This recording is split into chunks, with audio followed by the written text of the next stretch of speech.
আজ আমি আপনাদের সঙ্গে একটি মিষ্টির রেসিপি শেয়ার করব। কিভাবে সুজি দিয়ে এবং কয়েকটা সামান্য বাড়তি থাকা উপকরণ দিয়ে খুব সুন্দর একটি মিষ্টি তৈরি হয় আপনাদের সঙ্গে তাই আমি দেখাবো। তো প্রথমে আমি 1 বাটি সুজি নিয়েছি। সুজিটাকে মিক্সার গ্রাইন্ডারে একদম ভালোভাবে স্মুথ পেস্ট করে নিয়েছি। এরপরে আমি একটি পাত্রে করে পেস্টটি ঢেলে নিলাম। এই মিষ্টিটি আরবে খুবই ফেমাস, আরবের বিখ্যাত মিষ্টি বলতে পারেন। তো আমি ঘরোয়া কীভাবে উপকরণে করা হয় সেটাই আপনাদের সঙ্গে শেয়ার করব। তো এবার আমি 1 চামচ গুঁড়ো দুধ নিয়েছি, 1 চামচ আর একটু অল্প পরিমাণ। এই যে চামচটা দেখতে পেলেন এই চামচটারই নিয়েছি। এরপর আমি বেকিং পাউডার নিয়েছি 1/2 চামচ আর নিয়েছি বেকিং সোডা। বেকিং পাউডার যতটা নিয়েছি তার হাফ বেকিং সোডা নিয়েছি। এরপর আমি পরিমাণ মতন সাদা তেল দিলাম। এরপরে মিশ্রণটাকে ভালোভাবে মিশিয়ে নেব। খুব একটা বেশি সময় ধরে মেশাবো না, কারণ আমি এখানে যেহেতু বেকিং পাউডার এবং বেকিং সোডা দিয়ে দিয়েছি তাই আর বেশি সময় ধরে গোলাবো না। জাস্ট হালকাভাবে একটু মাখিয়ে নেব।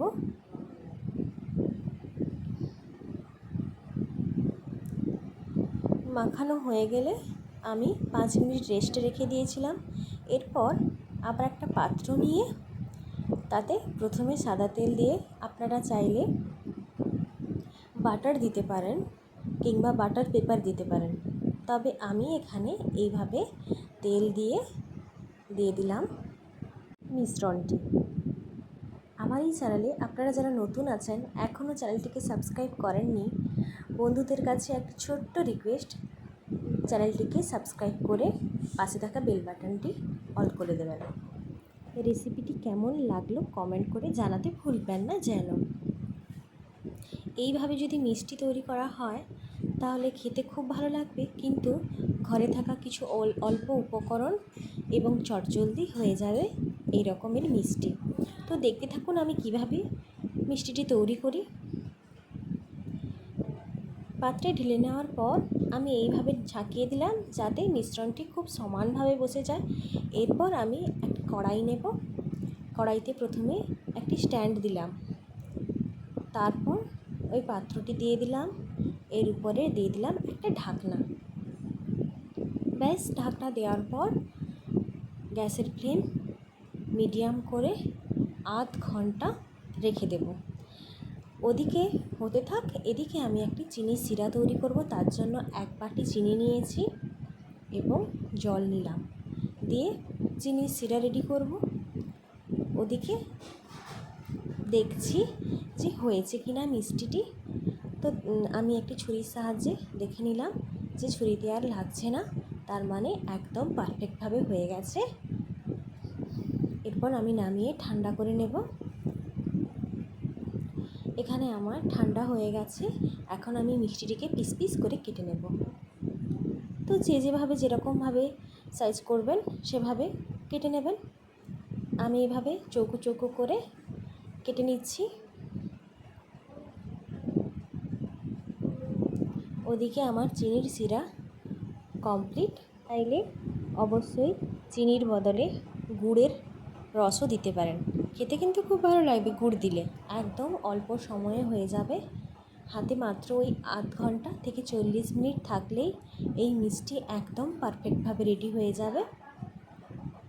তো এখানে আমি পিস পিস করে কেটে নিয়েছি। এরপর যে চিনির শিরাটা রেডি করেছিলাম ওটা চামচ দিয়ে ভালোভাবে মিষ্টির উপর দিয়ে দিচ্ছি।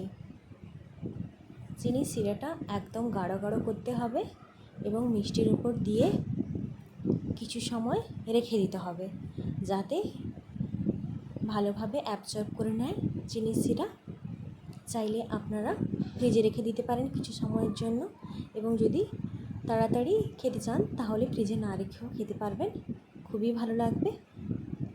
তো এইভাবে আমি পুরোটা চিনির শিরা দিয়ে দিলাম এবং একটা একটা করে পিস তুলে নেব। খুব সহজেই পিস উঠে যাবে। এরপর আমি এর উপর একটা করে কিশমিশ কিংবা চেরি বা কাজু বাদাম দিয়ে সুন্দর করে প্লেটে সাজিয়ে পরিবেশন করতে পারবেন। তো কেমন লাগলো আমার এই মিষ্টি রেসিপি জানাবেন কমেন্ট করে। আর অবশ্যই আপনারা বাড়িতে একবার ট্রাই করবেন এবং বলবেন কেমন লাগে খেতে। বিভিন্ন ধরনের মিষ্টি রেসিপি আপনাদের সঙ্গে এর আগেও শেয়ার করেছি, কিন্তু এই মিষ্টিটি আজ আমি প্রথম করলাম। প্রথমে খুব ভয় ছিলাম যে কীভাবে হবে, আদৌ হবে কি না ঠিকঠাকভাবে। তো দেখলাম খুব ভালোভাবে হয়েছে। আপনারা অবশ্যই ট্রাই